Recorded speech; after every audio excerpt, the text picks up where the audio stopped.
щодо паспорта і громадянства Володимира Балуха. Володимир Балух є громадянином України. І це я можу свідчити, тому що був я в нього громадським захисником. І на суді було поставлено питання щодо документів, які є у Володі Балуха. Так, український паспорт в нього був. І по справі проходить тільки один український паспорт. Жодних російських документів Володя Балух не має. Він є громадянином України.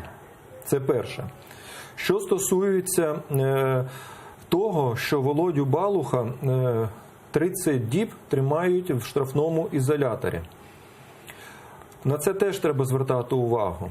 Це ганебна практика продовжується. Тому що, якщо ви пам'ятаєте, коли Володю Балуха із СІЗО перевели в Керченську колонію, тоді адвокати працювали над тим, щоб згідно закону, після того, як Володя відсидів певний термін, йому дали можливість досрочно, умовно бути звільненим. Тоді суд відхилив пропозицію і ходатайство адвокатів, мотивувавши тим, що у Володі Балуха нібито є порушення в СІЗО в той час, коли він там знаходився. І це було ганебно, бо мова йшла вже про колонію. А колонія Керченська тоді написала Володі дуже хорошу характеристику. Він дійсно в колонії дотримувався всіх вимог, аби тільки його ні в чому не звинуватили. І мені дуже дивно, коли Володю перевели в штрафний ізолятор, за які проступки. Я впевнений, це навмисно робиться для того, щоб, правильно Оля Діндзе каже, зробити все, щоб Володю Балуха не можна було звільнити умовно достроково. Тобто вони поставили собі за мету тримати Володю Балуха весь термін.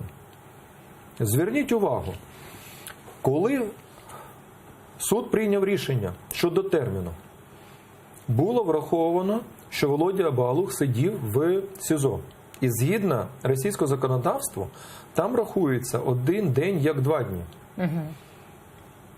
Пройшли вже всі терміни позовів, оскаржень, апеляцій. Володя вже знаходиться в Твері. І тут знов-таки оцей Кримський суд починає справу Володі Балуха.